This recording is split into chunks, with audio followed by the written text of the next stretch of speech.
The Glenn Beck program. Tonight, we look at progressive states. As California goes, so goes the nation. We've got a lot to get to. Come on, let's go.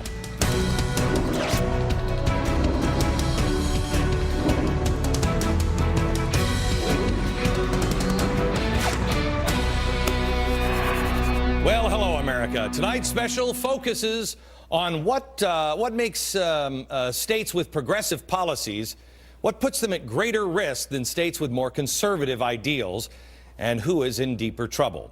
Obviously, a tsunami is going to basically put everybody underwater, and as you'd expect, the greatest crisis since World War II means that right now, 48 states are in real trouble.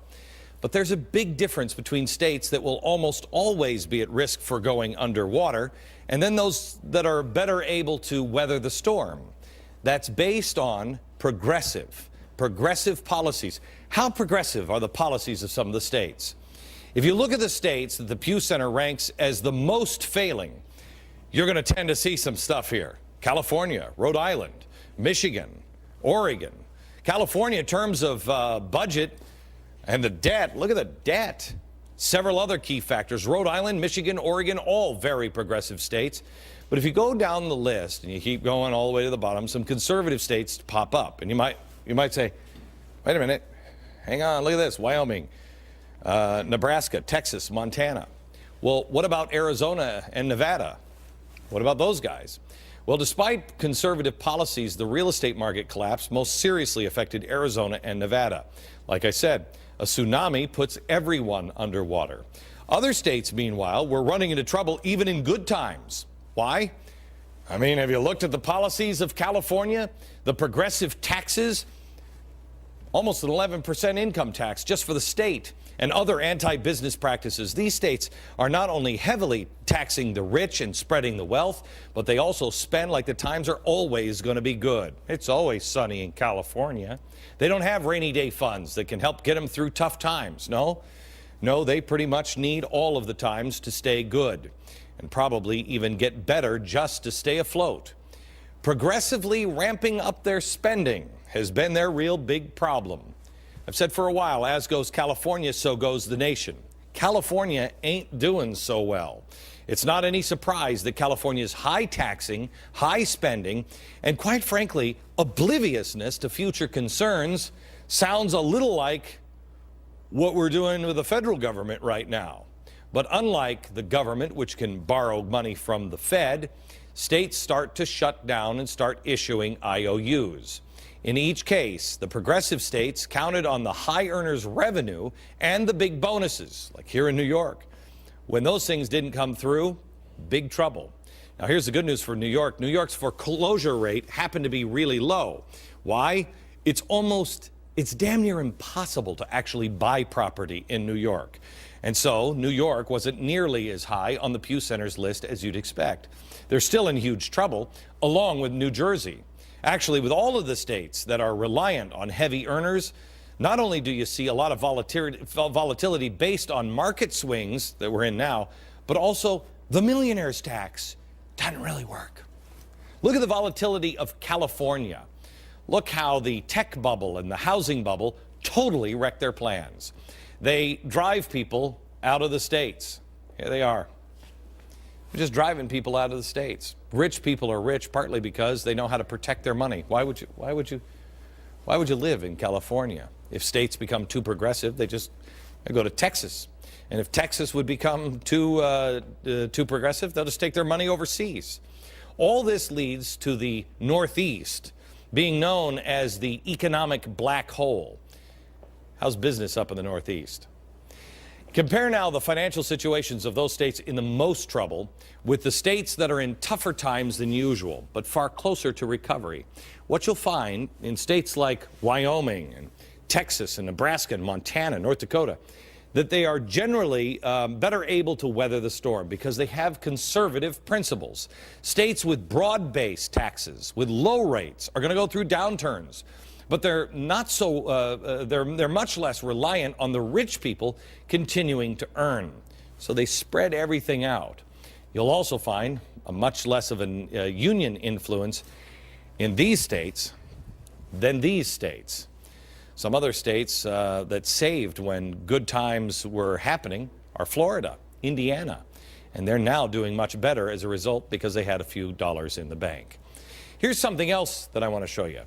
If you look at the 10 states that rely most on individual income taxes, states like Oregon, Maryland, Massachusetts, North Carolina, New York, Virginia, California, you'll see how the states with progressive income tax are generally in worse shape due to the fact that these people, they're just relying on personal income tax. Then check out the states, the 10 states that concentrate their spending on public welfare. Maine, Rhode Island, Minnesota, Vermont, Pennsylvania, Massachusetts, New York. I mean, you see this? Progressive social policies mean they're more likely spending and spreading the wealth than they are saving that wealth or keeping money in the hands of individuals. Even the more dramatic charts, the charts of volatility of the taxes collected from 1990, compare California here to Texas. Look at this. Here's Texas. Here's California in good times, bad. You'll see the total tax collected is more stable by Texas. By the way, Texas has no state personal income tax. None. Well, how is that even possible? Our federal government would tell you that can't happen. Oh, Texas can't even collect taxes. Do they even have roads in Texas? It's obvious which state sees more fluctuations. California. Wouldn't you rather have more of a straight line across? It's more stable. Now, throughout the program tonight, we're going to talk about the bad ideas that have gotten the states into big trouble, the good ideas that protect some states, and how to make things better from the ground up. Also, what should the federal government learn from these 50 experiments all around the country? Let's bring in Troy Senik. He is from California. He is the contributing editor for the Center for Individual Freedom. Scott Hodge is the president of the Tax Foundation, a nonprofit, nonpartisan tax research organization based in Washington, D.C. And Josh Barro. He is a fellow at the Manhattan Institute, which focuses on tax and budget issues. All right, guys, where should we even start, Scott? Where should we start on how screwed up some of these states are and why? Well, obviously, you've highlighted California as being the #1 problem child in America, where progressive policies have showed that they are not a stable philosophy for running a government. You cannot promise infinite amounts of spending to targeted groups and rely on a shrinking group of people at the top to pay all the bills. It simply cannot happen. And interestingly, as you point out, as California goes, there goes the nation. The federal government is in exactly the same position today. We've knocked millions of people off the tax rolls at the bottom. We're asking a smaller and smaller group of people at the top to pay all the bills. And as you know, spending is way out of control.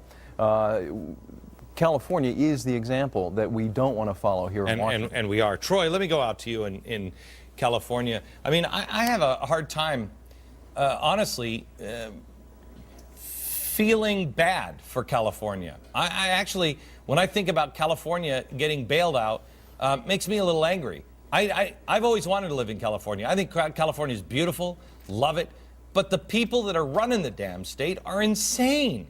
I mean, an idiot could see this coming. Tell me why the rest of the country should bail California out. Oh, they shouldn't. I mean, I think that's a perfectly legitimate reaction. The reality is in California, we've taken the legislature rather, has taken one of the 10 biggest economies in the world and managed to saddle it with some of the highest sales taxes, the highest income taxes, the highest car taxes that are around, and they've still driven it to the verge of bankruptcy. I mean, the reality is today, to buy insurance against a default in California's economy is the same rate that it is to buy insurance against a default in Kazakhstan. Oh my gosh. And it's totally ludicrous. Yeah, and last year, we had this fight back and forth over our budget. Our budget deficit last year, in the 2 different sessions that they worked on, it totaled $60 billion. Our deficit, what we weren't able to pay, is the same size as the economy of Croatia. You know, I see on the chalkboard, what is that? Debt of $541 billion. The next biggest, guys, can you tell me, is $11 billion? Is that right? Texas.